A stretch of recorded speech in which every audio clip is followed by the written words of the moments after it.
Hello, and welcome to another edition of In Between the Pages with James Lott Jr. I'm James Lott Jr. here on JLJ Media, which is my online network. I'm the JLJ of JLJ Media.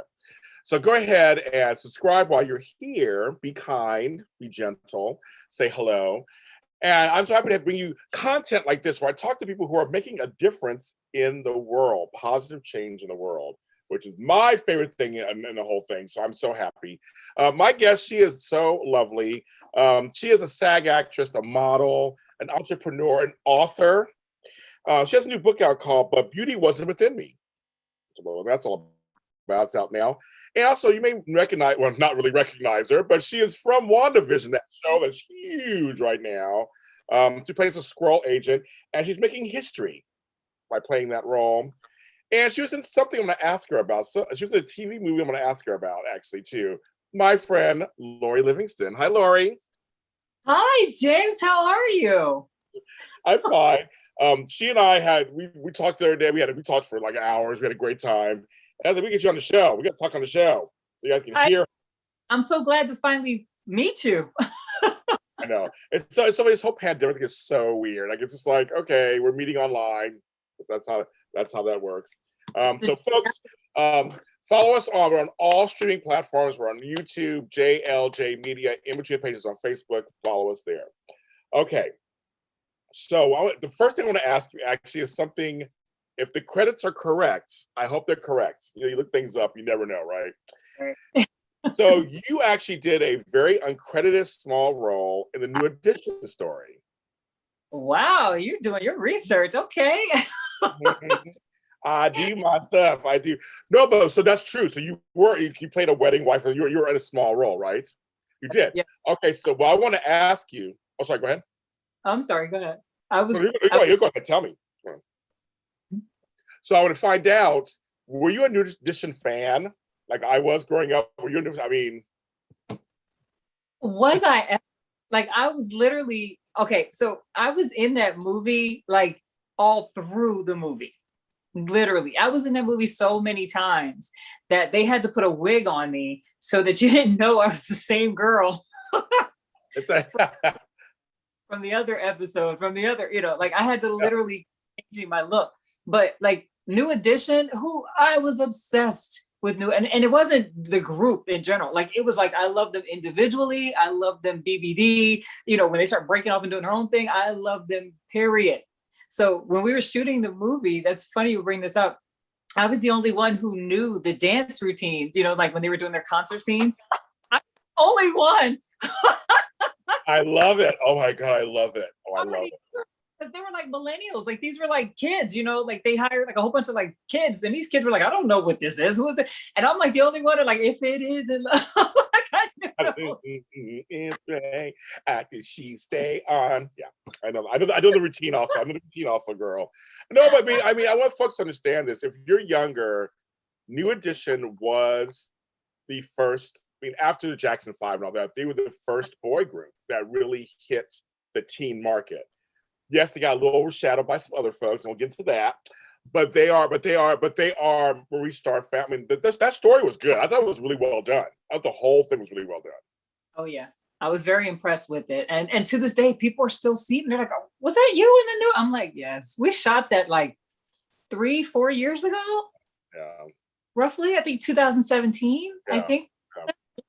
And I got one of my biggest dreams. It was to be a BBD dancer. I always wanted to be a BBD. Come on. Let's not act like BBD was not killing it. They were. Okay? I wanted to be one of the backup dancers. So I met Ricky Bell on the set because they were always there. Ricky Bell, Ronnie DeVoe, Michael Bivins. I miss Bobby Brown and I miss Ralph Tresvant and Johnny Gill. But like they were there. The BBD crew, they were there every single day. And I went straight up to Ricky Bell and I was like, it has always been my dream to be a backup dancer for BBD. And he was like, we already shot that scene. I'm like, oh, but he was like, dreams do come true. I'm like, don't play with me. Like, don't play with me. I will do it. Okay. Okay. I know. Right. They were the bomb. BBD was such a surprise. Do it. It was a surprise because we knew Ralph Tresvant was the lead singer, supposedly. Bobby Brown went big. But when they came with Poy, you can still put poison on, it still stops everything. Come on. I think it started a whole new life again. Like there was a point where you played it as nostalgia, and then there was a point where it was like almost like a new hit again all over. Do you know what I mean? Like it just seemed like in more recent years, it just kind of gained a whole new life altogether. I agree. It's not a song anymore. Like it's literally like they've adopted it to like more modern day. You know, I don't know how to properly explain that, but like I've noticed it has a whole new life all over again, you know, with a whole new generation of kids. They know it. They know that. No, you're right. They know the song. It's not just like they're like, my parents just listen to that song. That's so funny. Like they know the song. They know it's theirs. Like they've embraced their own. Yeah, well, that's very true. That's so true. But yeah, I saw that. So I did say that I was just kind of curious. So I'm glad I looked it up because you had some great stories there. I love that. Now I want to talk about first the modeling stuff because I always like to, I've interviewed a few models over time, and I always just wondered for you, did modeling bring anything to you in terms of how you look at yourself, how you view yourself? Did it do anything positive for you, or was it a negative experience? It was a good mixture of the both. I started out on QVC, the shopping network. I started out over there, so I got a lot of backlash being there because I was very tomboyish. You know, where I come from, it was just okay for girls to be a little rough, a little tomboyish, and you were still a woman. Like your femininity was never in question. It was just how we were. So when I became a model on the show, like these girls were like, you know, like their nails were always and their hair, and they were just like, you know, fabulous. And I was just kind of like, you know, just dress me up, let me do what I need to do.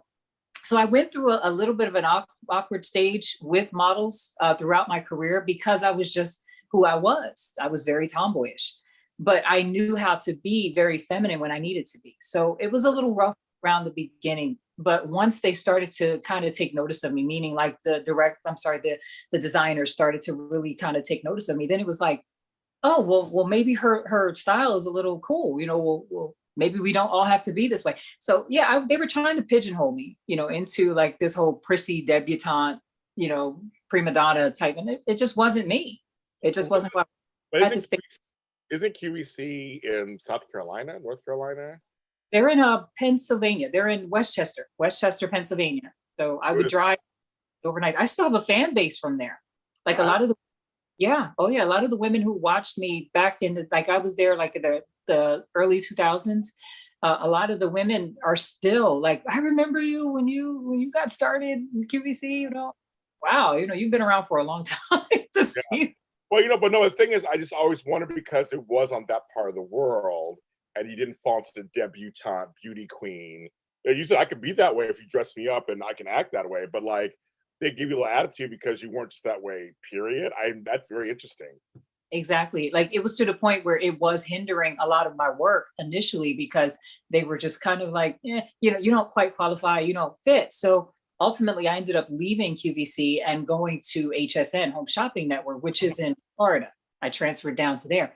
Wow. And they ate it up. Like they were like, what is this? You know, who is this girl? Yes. And they just threw me in. So I went from kind of being shunned and denied to, whoa, like I'm like, you know, I'm everywhere. I'm working like all the time. And then I became one of their top, you know, models on the show.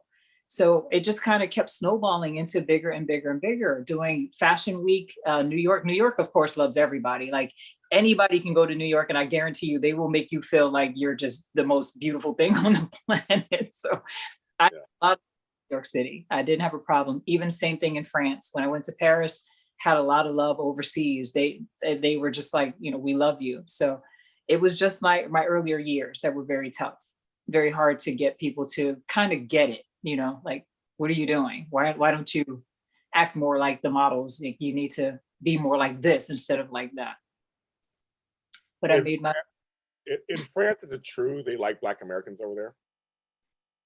They do. They're a little iffy about Americans per se, but being that I was there as a model, I kind of was given like, I don't want to say a pass, but I was it was like they overlooked, you know, the whole American thing. But I got a lot of acceptance. Like they didn't really like all the fake hair and all the weave. They really wanted us to be who we were. Like a lot of in the model world, they want you to be exactly who you are. Your natural hair, your natural look, no nails, fake nails or anything like that. They want you exactly how you are. And that's what really changed me, because like in our society, we're often taught and pushed, get the lace front and the wigs and the weaves, and you have to look a certain way. And, that's acceptable as a Black woman. And in the fashion world, it's the complete opposite. They're just like, none of that. Your nails should be your real nails. Your hair should be your real hair. Like they want you because you are beautiful in your own element, like how you are, exactly how you were born. And I love that about being a model. And it's something I stand by now. Like I refuse to get into fake hair. And I did my season of fake hair, and they will give you for shows. They will give you fake hair for events. But ultimately they want you to be what I love, they call it. They want you to be a blank canvas. They want you to be a clean slate, and they will build on top of what you give them.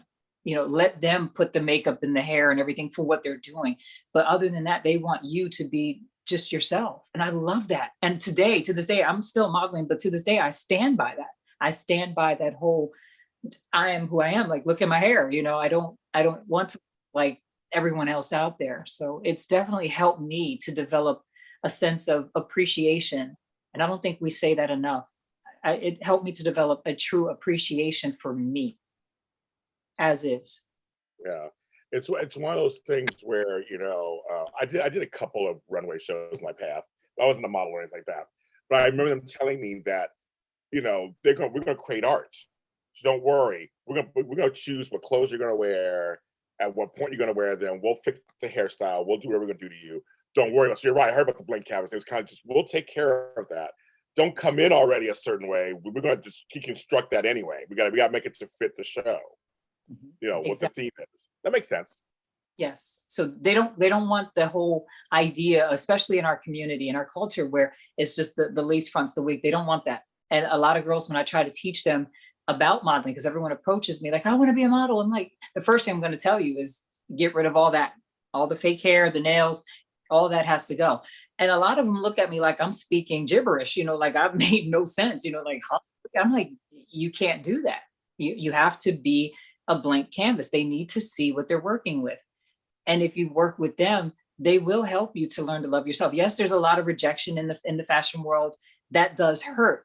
But overall, the appreciation for yourself, your own beauty, you will have to develop that in time, because that's what you're going to lead with when you go to these interviews, these auditions, these shows. When you're on that runway, you can't be on that runway like, oh, I hope they like me. Oh, I hope they like, Right. You have confidence, and that confidence comes from your own self-appreciation that you have to learn to develop. Yeah, I appreciate who I've become. And actually I made a clothing line as a result, because I myself T-boy chic, tomboy chic, because I'm very tomboy, but the modeling world made me chic, and they helped to create it. And I collaborated the two, because the name came from designers and other models that I worked with over the years. And they were just kind of like, oh, the Lori, that's what they used to call it. The style that I had. Oh, the Lori, oh, you're doing Lori. It's like, oh, okay, well, T-boy chic, how about that? Okay, so I mean, getting into the clothing business, I mean, I know there's 10,000 people doing it. I mean, how did that happen for you? The clothing business, I started it 8 years ago, and I moved to France around that same time. So I had to kind of put everything on hold. And of course, throughout the pandemic, we all just kind of went back to ground zero with everything, and you're just like, well, let me finish some of the stuff I didn't finish. And I went through and I found it and kind of put it up, and it's been doing amazing. I had a fan base before, because it was up and running. It was a business up and running. But like I said, I had to kind of suppress it for a little while. So I just kind of rebooted it, revamped it, kind of gave it a little bit of a tweak this time around, and it's doing amazing. A lot of my old customers have come back, and I have a whole new group of new ones. So I'm excited about it. Like, people really embrace the whole tomboy chic. They get it. Like that. So what is the website they can go to? It's on Etsy. So I have a page on my on Instagram. I have a T-boy chic page. It's at tboychic, and you can go to it'll connect you right to my Etsy store. For now, that's where it's at. Literally there's a link right in my bio, and there's an Etsy store, or you can go to Etsy and you can look up T-boy chic, and it'll take you right to my store. And I'll put that in the description. Make sure we can go there. That's great. That's great because I mean, I'm Mr. Diversified too. Make sure you have all kind of things going on, little street stuff going on, and also again, you're trying to give back to the community, saying it's okay to embrace who you are. If I have nieces who are tomboys, my granddaughter's a tomboy. I mean, like, there's still beauty in that. There's nothing. I mean, it's like why have to go into the norms of like can be prissy and oh my God, somebody help me. Like, I mean, what's that? I mean, what if you're a tough, strong chick? Exactly. I believe there's a time and a place for the girly. I believe there should be balance to the tomboy, which I do, like kind of like now, like I'll wear a dress with sneakers, or like my hair with my hoops. I have my balance of things. Like I'm still clearly a woman. I'm still clearly, feminine. I just have this toughness to me. Like I don't mind getting my hands dirty. I don't mind getting my nails dirty. If I have to do it myself, I'll do it myself, and it's not a takeaway from anyone. It's just who I am. It's just how things have always been in my life, but I do see more in our society today. There is a push for the whole be feminine and this is the only way that it should be. And it's like, yeah, that's not the only way. I believe where I come from, men love this.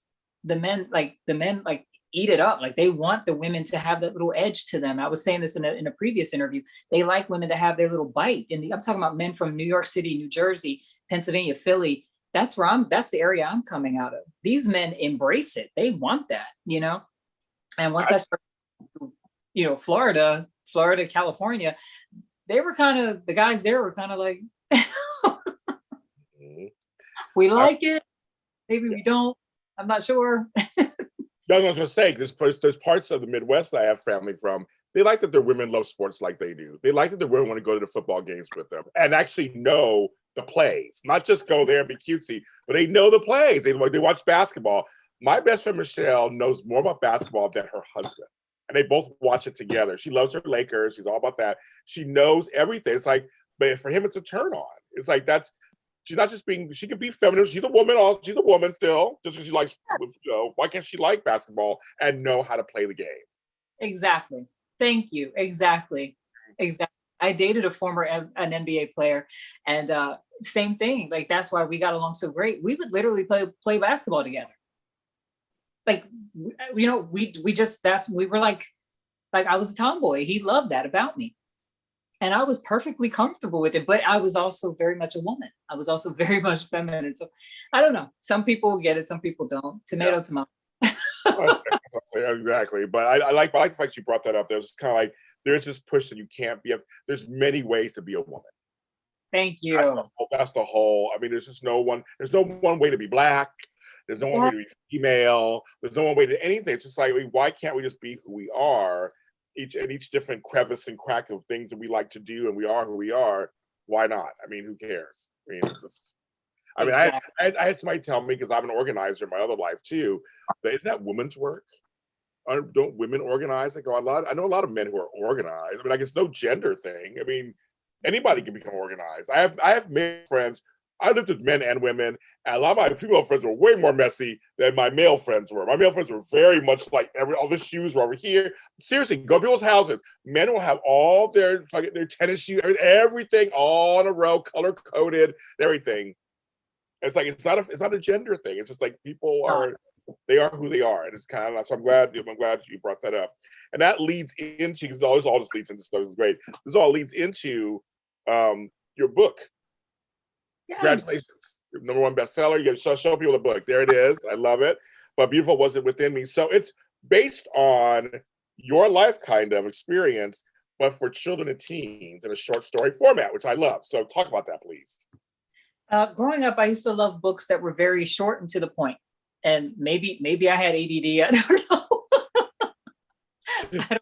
There were no names back then. There were no names back then. There were no names for that stuff. I'm just saying, for me, my books needed to be short, sweet, and to the point. So, like who, what, when, why, where. Let's get to the point. I got something. And I wanted to do a book similar to that. So I wanted a book that was going to be to the point.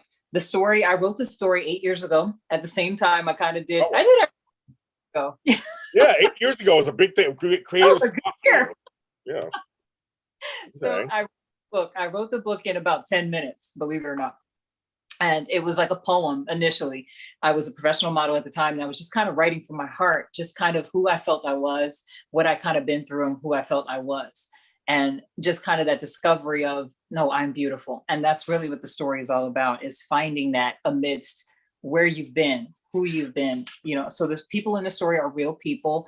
I mentioned like my cousin, that's a real person, and my best friend Cookie, she was a real good friend. That's my real grandmother.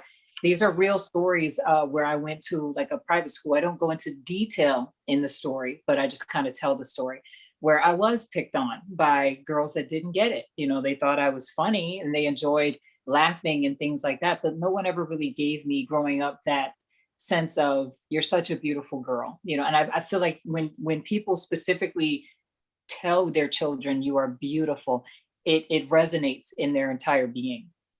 I think every child needs to hear that, male or female, every child, it's not a gender thing. Every child needs to hear that coming from somewhere, and I wasn't something I was getting. And that's really what the book is kind of entailing. Like I wasn't getting, I was trying to find it, not only myself at that age, but through friends. So just, you see her kind of go through this whole trying to find it in makeup, trying to find it in just any area of life that she could find it in at that time. And ultimately just kind of coming to the conclusion herself that she doesn't need any of those things at all. So I'm really impressed with the coloring of the book. Like we wanted to make it beautiful. And that's Tyrone Peter was your illustrator. Yes, Tyrone Peter. Again, he and I 8 years ago, we just kind of locked ourselves in the house 1 week. I love it. Like we didn't leave, no, day in, day out. We sat in the house and we illustrated page by page everything we wanted to be seen, how we wanted it to go, and pretty much just kind of told the story. And I ultimately left and went to Paris, France. So I had to, again, put it on hold. And pandemic, thank God for it to some degree. It allowed me the time to bring this book back to life. Well, I think it's important for I always talk about representation all the time, and that is in book covers. That is in who's on the book cover, how they look. Those are girls I see all the time, girls I grew up with, girls I see all the time, Black girls, brown girls. I feel like it's so important to be able to see that. We're bombarded with images all the time. You're a model, you know this. And TV and music, and we're up all these images. And I feel like just that alone, there are girls that then go, I want that book, probably based on just the cover. They see themselves in it. I mean, I think it's such an important thing. You don't realize that even in art, representation really does matter. From the front of the cover to the inside to the message. It does. I'm really just overall just very pleased with the outcome of it. This is me when I was 7 years old. So this picture, I drew it myself, and Tyrone went in and just kind of digitally enhanced it. I'm sorry, I'm trying to make it so you can see it. Yeah, I can see it. Yeah. He went back in and digitally enhanced it so that it would be a little more digital looking, but I actually drew the front cover myself. And I wanted it to just resemble how it felt, at that time when I was basically trying to figure out who I was. So we didn't have books like this growing up as children. We didn't see things like that at all. Nope. And just have this for kids today, that alone is worth everything. I agree. No, we didn't have that stuff. We didn't. There were no books for brown folks or anything. There's nothing like that at all. I'm thinking Latino, Black, there was nothing out there growing up. Didn't see this. No, that's extraordinary. Do this today. I'm honored that I have this opportunity to have my book out there and just have it in the hands of young children, that they can hear and see someone looks just like you. Someone has been through what you've been through. I know when I was trying to get the book published, a lot of adults tend to look at the book and they're like, well, I expected a little bit more. And it's like, you have to put yourself in the mindset of a child. These kids, they're not thinking so deep into everything. Like it gets to the point. The story literally gets to the point. She is who she is. She's trying to figure it out. She figures it out. And I believe kids can identify with that. Either way, just seeing the pictures alone tell the story. Her facial expressions throughout the pictures. Tyrone did an incredible job illustrating this book. Like I can't praise him enough. He really is a very underrated talent right now, and he has done an incredible job. And I'm honored to be a Black author right now. I'm honored that it's for Black and brown children around the world, and I'm honored that my illustrator was Black. That we can kind of show to people it's possible. It is. It is possible. And I would invite, this is my own thing, I invite non-blacks to get the book also. Get some perspective, see what, maybe there's something maybe it's something you can relate to. Maybe if you're Muslim or Indian or Asian or whatever, and you may go do something similar. And maybe to relate to the book. And also just to diversify your library. Why It not? does. Diversify your library. I mean, you don't get all the same books also. I mean, try something outside your circle, and you might be surprised. I was actually very impressed. I'm getting a lot of invites to read to students in schools across the country. So as of right now, I have 4 schools, and amazingly, they have been. And of course, the book isn't just to Black people. Of course, I want to make it clear, but it is about us. That's my story. But I was impressed to see so many white teachers that want to diversify their classrooms. They want to diversify the students. I was blown away by that. And they're asking for the opportunity, like, hey, and they've purchased like a mass amount of books to hand out to each student. So, like, mind blown. I'm really, it's honoring that my story is going to help diversify a culture, to help diversify children right now who probably may not meet or know too many Black and brown people in their lives. And to see that they identify with you. We have the same stories. We've gone through the same types of things, I'm literally floored by this, but it's such a great experience. And this month, yes, I'll begin reading to students all across the country. That's great. I tell people all the time, and some things that I create, there is a lot of sameness out there. It's really interesting. There are a lot of why Blackish Works and all these shows work, because there's a lot of sameness. We're still not sacrificing that it's a Black family, and we're talking about things that happen within our community. But there are other communities that can relate to it. It's one of those things where it's some things are universal, but we're telling it from our perspective. We're telling it with those brown faces. That's the difference. We always saw everything from a non-brown face. Well, now we show you. Now Asians are coming up now to you, and they're into stuff's kind of like, well, it's a lot. We all want the same 5 or 6 things out of life, kind of. But we're not going to sacrifice our cultural way of looking and telling about it. But you probably can relate to it too if you open your mind and just watch it and go, oh yeah, my mother's the same way. It may be a different language, maybe a different cultural thing, but you're like, my mom bugs me too. Like all our moms bug us. It's universal. You know what I mean? Like, I love my mom, of course, but you know what I mean. It's like, it's one of those things. Some things are actually very the same. So it's kind of like, let's showcase that, but why not have it in a brown packaging?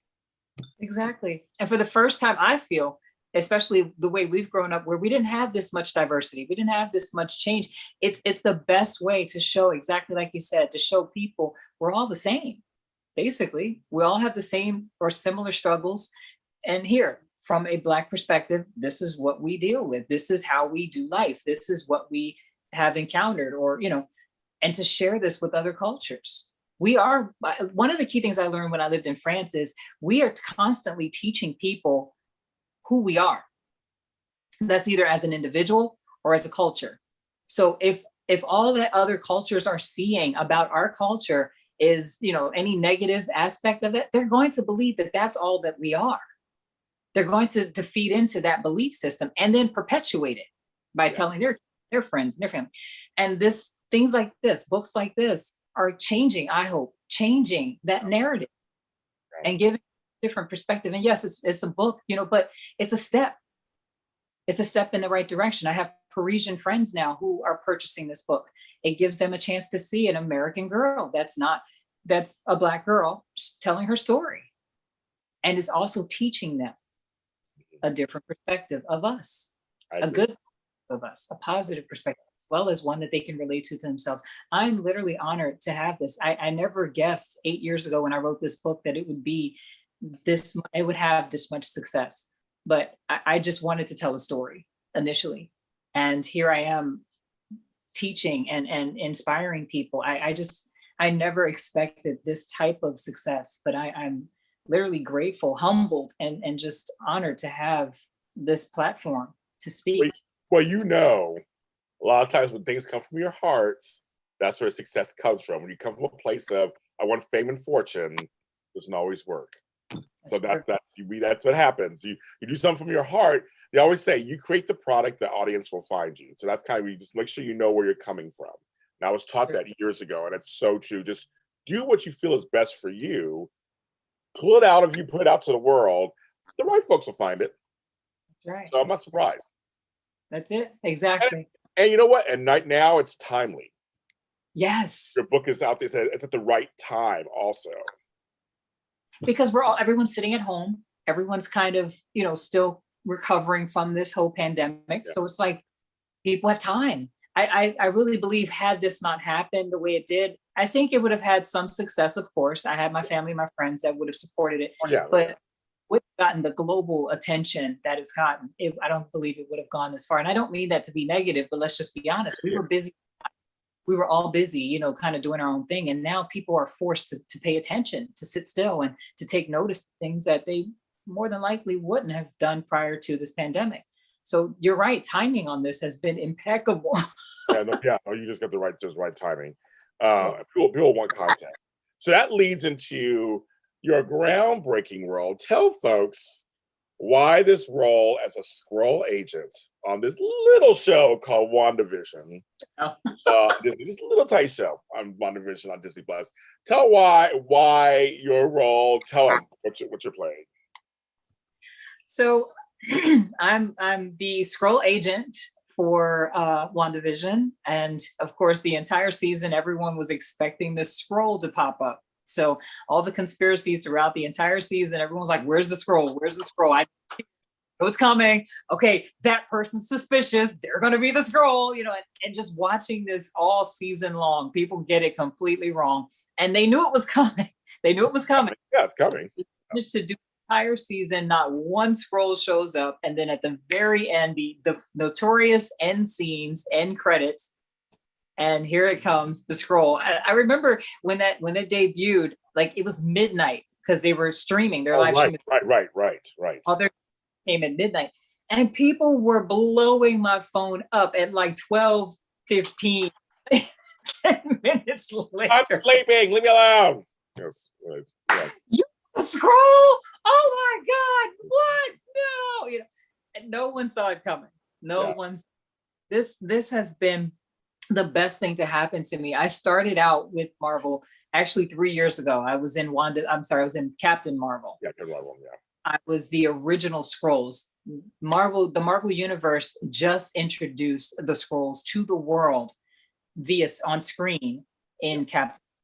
The Skrulls were always in the comic books. They were always there. They were just I believe they were the last creatures to basically come from the comic books to the screen. Okay. So they did the movie Captain Marvel. I was one of the original 9 refugee Skrulls.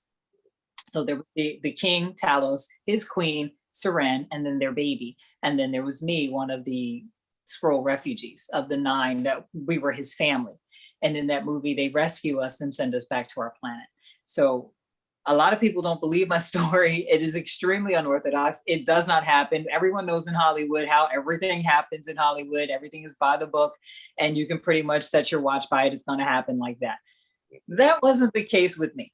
So 3 years later, I'm sitting in the pandemic like everyone else, kind of surviving the pandemic. And I get a phone call, and it's the actual initial company, the casting company who sent me to do Captain Marvel initially. They called me and they were like, hey, we have an email, a phone number. We have somebody they're looking for you. And they alluded to it being Marvel, but they didn't specifically out say it, but they were like, they would like to know if you'd like to reprise your character from Captain Marvel. And I was like, no. Okay. What, 3 years have passed? Like, I'm done. I was in prosthetics for like a year with Captain Marvel, day in, out, and it wasn't the best contract that they had put together for us. Now, it wasn't Marvel's fault. Let me make that clear. It wasn't Marvel's doing. It was the company. No, the company who sent us, didn't do a great. So I was rejecting the company. I was thinking the company wanted me to do what we had done before. So I was like, no, absolutely not. Yes. And I realized that it was Marvel. Like, you don't turn down Marvel. No, yeah, they know you don't. No, you say no to Marvel. So it was kind of like that come to Jesus moment. Like, this is Marvel, Lord, what are you doing? So I thought about it like a day and went back and realized I had their email, their phone number. So I didn't need the actual company this time. I was going to Marvel myself. And the rest is literally history. I was able to go in, audition, and get the part. It's so weird that all those scrolls, they decided to choose you. They chose you. That's like blind luck. It's like, okay, they could have chosen anybody or recasted it or anything. They had nine from. They had nine. They had nine of us to choose. And I hadn't heard anything. I thought maybe, they would have come forth and said, hey, I auditioned for that too or something. And no one said. Oh. It was a divine act. I was going to say that. The divine intervention. You were meant to play. It was your role. It was your role to play. So I guess the question is, to tell people, you're the first. Is it your first person of color or woman of color to play? I mean, but there's a whole thing there. Yeah. I'm literally the first and the only African American female who is an original Skrull. Bell for that one. I'm the first and the only African American female who is the original Skrull brought to the screen from Captain Marvel and now into the MCU. I am also making history by being the first and the only African American extraterrestrial in the MCU Phase 4. So that's what we just started, which is the Wanda. So from here, they're going to keep spinning off and doing other shows, which you'll see coming up down the pike. But as of right now, I am the first extraterrestrial who is an African American woman. Now, this business is so strange. Like, when you get into the business, you don't think that's what's going to be one of my claims to fame, and I'll be a groundbreaking ET in a giant franchise. Like you can't script that kind of stuff. You literally can't script that. That's just like. Isn't that the exciting part of acting, I guess, of this business? This is what every actor is waiting for. Like, who's going to turn down Marvel? Right. No one's going to turn down. I wouldn't. I like to say, I'll play whatever you want me to play. I'll be impressed. I'll do whatever you tell me. Marvel. It's Marvel. I'll do whatever. I knew I wanted to do this. I've always been a Marvel fan. Marvel, like, I've been watching this since I was a kid. Tomboy. So as a tomboy, this is what I grew up with. My brothers watched it, so of course I'm watching it with them. And of course, my youngest brothers, they started to watch more of the X-Men. So that's what got me into the next generation of Marvel. So I saw X-Men, the X-Men movie, and Rebecca Romaine Stamos played the original Mystique. Yes. That movie. And she was, of course, a supermodel. So at the time that movie came out, I was a model. I was very deep in the heart of my modeling career. And I saw her in that role. And everybody knew she was a professional model, a supermodel. Yeah. And the way she just carried herself, the way she walked, she was completely, I would say, naked, head to toe blue, blue with this orange hair. I mean, she was fabulous in this role. It blew my mind. It changed my entire life. And I was like, what is that? Like, until I saw her role, I just kind of enjoyed Marvel. But when I saw her, it changed my entire life. Like, I knew this is my next step. Like, this is where I'm going in life. This is who I am. And now I'm green. Why not? I say, again, in space, I keep trying to tell people we need more Black folks in space. Yes. Black folks in the universe. I mean, when I grew up, it was Whoopi Goldberg and Next Generation Star Trek. She played Gaia, this kind of singer thing. And we had Lieutenant Uhura, of course, in the original story. We didn't have a lot of them running around. So Star Wars, we had Lando Calrissian every once in a while. He'd come pop up. I mean, but it's like, I'm glad to see that they're more diverse nowadays. I mean, Marvel, DC, they're all very diverse these days. And so it's exciting, but it's also weird because you're like, in this day and age, you're the first. We still have firsts. Yes. And that's kind of, that's a little sad, but also wonderful at the same time. But there's still first to be had. So in this day and age, you still conquered the first. I think a part of that too is, I was saying to some people, a lot of people, especially as actors nowadays, don't shoot the messenger, but like, I think a lot of actors are like afraid to be something more than just themselves. Yeah. I think a lot of actors aren't necessarily, especially female actors, dare I say, Black female actors. A lot of them are more, it seemed like a lot of the roles were more like, you got to be sexy, you got to be beautiful. And there's nothing wrong with that. There's time and a place for do that time to come. But I'm not afraid, again, going back to the whole tomboy thing, I'm not afraid to get dirty, you know? And I remember like when I was doing this part, a lot of people were, oh my God, you're so pretty. Like, why would you do this? You know, why would you cover your face? Like, why would, and it's like, I'm an actor, you know? I'm an actor first.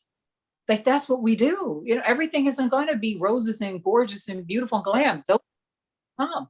But until then, I'm not afraid to be this creature. Yeah. That's what we do. That's what I signed up for. And I think that there's not enough of us that are willing to do that, that are willing to break away from their comfort zone or their idea of beauty and their idea of being beautiful on the screen to do something that, yeah, your face isn't going to be immediately recognized. You know, you're not going to look like yourself. And I wasn't afraid to do that. And I'm not, of course, saying like I'm so special, but I feel like that's the difference here and why it's a first, why it's considered a first. Right. Well, you know, I remember getting an interview with Michael Dorn, who played it was on the Star Trek shows, and our buddy LeVar Burton when he played before. The thing was like, he goes, I'm a character actor. I want longevity in the business. It's not about vanity. It's about, can I get a role? And these roles are delicious, and they're paying you, but they're also lasting. And that's what actors want. You want something that's meaty and delicious to get into, to put yourself into it, but also that could be some kind of longevity on some level. I think now we're seeing her modeling picture, folks. But I think that's what for you. You're saying, eschew the vanity part. I'm an actor first. What can I do to make an impact? It's still me. I mean, the role still goes to Lori Livingston. It's still me in there, but doesn't have to be a vanity project where it's like, well, don't hide my face. Don't, you know, like, who cares? It's like, it's a good role. Exactly. If I had gone for vanity, I wouldn't have had this opportunity. No, I don't believe that. I mean, it started with Captain Marvel, of course, but yeah. I wouldn't have had this opportunity. And it's okay to step outside of your comfort zone. It's okay to be something outside of yourself. You know, you never know how lucrative this is going to be or long lasting it's going to be. And no matter what, my generation, my lineage will always be able to look back and say, my mom is in the MCU. My mom is one of the first, my grandmother, my great grandmother, you know, whoever, they will be able to look back and say this, you know, she made history in Hollywood. And no one's going to be thinking, oh, well, she looks like this hideous creature. They're going to be like, oh, that's pretty awesome, you know? So, I mean, my biggest suggestion to up and coming actors, don't be afraid to step outside of your box, not the box, your box. Don't be afraid to step outside of that. You never know what's going to happen. Of course, you don't want to demean yourself and degrade yourself. I'm definitely not saying that. But you want to put yourself in a posture where you might not look like the glamour, the queen, you know, the glammed out. You may not. You may be a little rough and around the edges. But trust me, when them checks come in and those red carpet events come, then you come off, okay? It's the truth. It's the truth, and it's the thing. It's the truth. And I think when I you know, I'm a host, and when I first started, I was a co-host. I wasn't the lead. I was you have to start somewhere, right?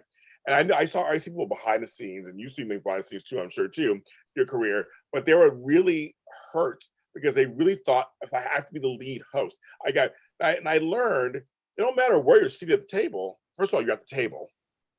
You can still make your mark. Doesn't matter. You don't have to be the one that's the loudest. You can still develop a personality, your skill set, your work ethic. That all works for you for longevity reasons. So now, of course, I have my own network, and I became a lead host later. But at first, I paid my dues on the side, and my personality still came through. Folks don't get that part. So it's like, you don't have to be in your face right there. Again, it's vanity and ego. It's being scared. Some folks are scared if I don't do it a certain way, you know. It's like, no, I want the long game. That's how I feel like this. And I feel like, especially for Black folks, we're not afforded the same opportunities as our non-Black counterparts. We're just not. Exactly. So to me, we gotta maneuver our way into this business a certain way. We have to figure it out. There's no one way to do it. So I mean, we have to figure out. You found your way, I found my way. That's what we have to do. You just have to. You work smarter, not harder. I agree. Work smarter. Make your moves like chess, and I'm definitely not going to sit here and profess to have all the answers. I don't. No, not me either. There's so much to learn. However, you have to think strategically. So when I came here to Hollywood 6 years ago from France, I was a professional model, so when I showed up in Hollywood was like, that's a model, like they weren't impressed right. as an, like, so model. And I had to show them, like, I can do more than just stand there and be cute, So I was willing to take on the gritty roles. I purposely dove into stunts. I did a lot of stunts initially. I did a lot of like fight scenes. One of my first TV shows that I did was on the show Kingdom. Oh yeah. I was on the show. I was the MMA fighter. I never MMA fought a day in my life. But you figured it out, didn't you? So I figured this out. Shit, I figured it out. Jabs at you and they teach. I'm like, oh, you better move, because that was real. It was real stuff. Yeah. And I'm being by Joe Daddy Stevenson, who is like a trained assassin. Like, this man is a real, fighter. So when he would get into the cage, because we would literally train in a cage. When he would get into the cage, he was like in fight mode. He wasn't thinking, well, this is a girl and she doesn't know what she's doing. Like, no. Right. Yeah, he'd take you down and you're like into the ground. I need my contract. Where's my contract? No, yeah. Wait a minute, time out. I didn't sign up for this. Exactly. But that's very cool. That's cool. I had to learn. And I remember a lot of the agents and people, especially early on, were like, what are you doing? You should be the pretty girl. You should be the girlfriend. I'm like, yeah, but everyone was doing that. Hello. Everyone in Hollywood was going for the lead gorgeous woman, the lead bombshell, the lead Black community, right? It didn't matter. Everyone was going for that, but not too many people wanted to be the villain. I wanted to be the villain. I wanted to be the badass. I wanted to be the one to kick your butt. I wanted to be the one, that had some intrigue and some depth and some mystique to me, no pun intended to mystique. Yes, I know. Yes. But I'm bumped. Yes, I wanted that grit. So I had to create it for Hollywood because they didn't see it. Yeah. They didn't see it at all. They were just like, model. Next. Well, you bring a good point, because when I first came to business, I had a shaved head, goatee, Black man. Okay. There's 10,000 of us out there who look the same in Hollywood. Exactly. Sorry, folks. Not all of us are that unique looking. We're all pretty much the same. You know what I mean? Like, we're all the same colorings and same heights and everything. And so you do have to find a way to stand out. They always tell you this in any acting class, any modeling, everything they tell you, you got to stand out. But also you got to be true to yourself too. I know Lori agrees with me. You got to be true to yourself, authentic. But I'm just telling you that I'm one of 10,000 Black men in America who looks the same way. We try to make it. So what makes me different? Why should you hire me? And you're right. I took on assignments that other folks wouldn't take because they're too hoity-toity about it and high and mighty about it. And I'm waiting for that one. They're still waiting, girl. Still waiting. I'm working. They're still waiting. I'm just telling you. It's up to you. It's all up to you. It is all up to you. Your path is your path. But I just felt like there were certain shows that I did and certain red carpets I did that folks didn't want to do them. And I learned, as you said, you learn about yourself when you take those gritty things. You learn about yourself when you take the roles that others don't want to take necessarily. You gain knowledge, you gain education, right? Exactly. Another big thing too, and a lot of people will probably disagree with me on this, but the whole background thing, and yes, I get it. Background is not the way to go if you're trying to necessarily make it. However, sometimes you can sacrifice and take on, like a Marvel, take it. Yeah, right. Yes. Take a background job in Marvel, something big, something prominent. Yes, take a background job, because that may be your in.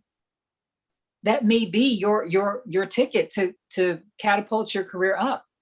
You never know. Well, I did it. No, you're right with that. I did a background on House. House was a big show at the time. It was in the late 2000s. And Hugh Laurie, got to know him and stuff. And I did background. I did lead background. And I got noticed. I got another gig out of it. I got a commercial out of it, because it was just because they saw me in the background. Who says that Hollywood has to go like so? Exactly. Yes, it works 9 times out of 10 or 8 times out of 10. Yes, it works. But it doesn't mean that it's etched in stone. It doesn't make it Bible. I love. There was an actor, and I don't want to misquote him, But he said something so prominent, and I was just like, you know what, this guy's brilliant and he's right. And I hope that it inspires somebody the way it inspired me. He said, there's more than one way to get into a house. Think about it. Right. Everyone to go through the front door, and rightfully so, to get into the house. But if you can't get in that front door, there are windows that you can use to get into that house. There's a back door. There's a basement window. There's other ways to get into this house. I'm definitely not saying lose your dignity. I'm definitely not saying do stuff that is going to demean or in any way, put you in some sort of crazy. I don't mean it that way. I'm saying don't think just this way to get into the business, or just this way to get your success, because it may not come that way for you. It may work for this person, that person, but for you, you may have to do it a different route, which means you may have to do background jobs where you're featured and then somebody sees you. You may, have to take on a role that you typically wouldn't do, and somebody see you. You just never know. And I hate when people box themselves in because the status quo or the average person is saying, this is how I did it. This is how it must be done. It does not mean that it's going to be that way for everyone. I always say, you just need one set of eyes to look at you, to cast you for something. All you need is just one set of eyes, the right set of eyes to see you or hear you in something. I have audio dramas on my network, and some of my actors have gotten jobs. Someone goes, oh, what's this show? The Easter Hare, what's that? And they listen to it. Well, who's that voice? And it just takes one pair of ears, just one ear to hear that. One person to see you on this.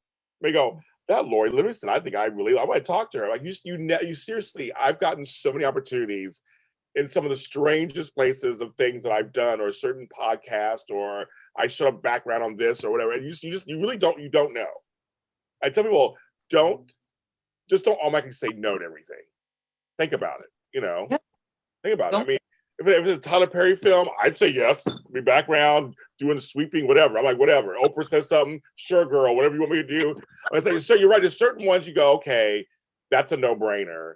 But don't try to demand too much. Just go and do whatever they do and see how it rolls. You may make a connection on that set that may set you for life. I mean, you just never know. Don't limit yourself. Don't. And don't try to keep up with everyone else. Because thank you. Not going, they're going. They're going where they're going. Follow what you're supposed to be doing. If you listen to my story literally unintentionally connects. It all literally connects. What was the beginning? The beginning of my story of me talking to you, I started out as a tomboy. Clothing line, fashion, industry. How did I get my break in WandaVision? Pretty much from being a tomboy. Tomboy, right? No, right. It all connects.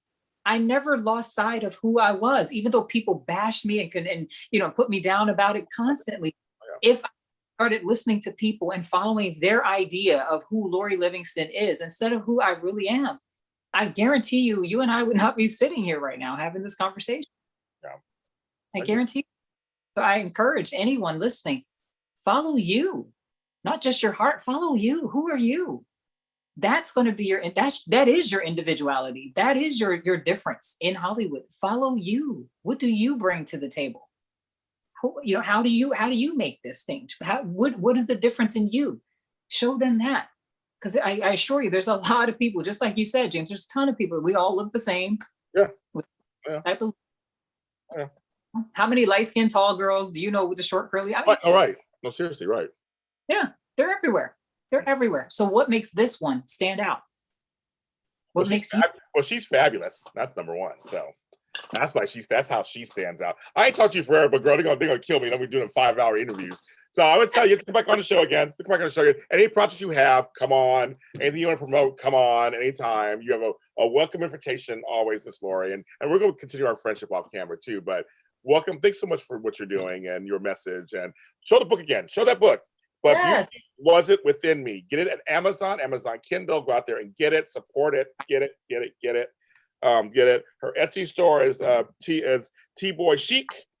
Yes. So make sure you go there. I'll make sure all the links in the description, of course. WandaVision, we don't know. I guess there's a season 2 coming. I'm sure there is. We'll see. We'll pray on it. shows too. So Yeah, there's definitely the MC be continuing. There's more to keep your eye out for her. So I'm just saying, just there's stuff coming, I'm sure. So we don't know for sure yet, but just keep coming for that. And of course, I'm James Lott Jr. You can follow me. We're all James Lott Jr. is sold at James Lott Jr. on all social media platforms and on TikTok too. I'm a star on there apparently. Go ahead and follow me there. Like, subscribe, comment, share this interview with anybody you think should see this or hear this. And of course, our Facebook page is In Between the Pages with James Lott Jr. Everyone, please be you. That's our whole thing. Be you. Support the arts. Support the arts. They're very, very, very important to our psyche, our culture, our community. Arts are very important to support them. And we'll see you next time.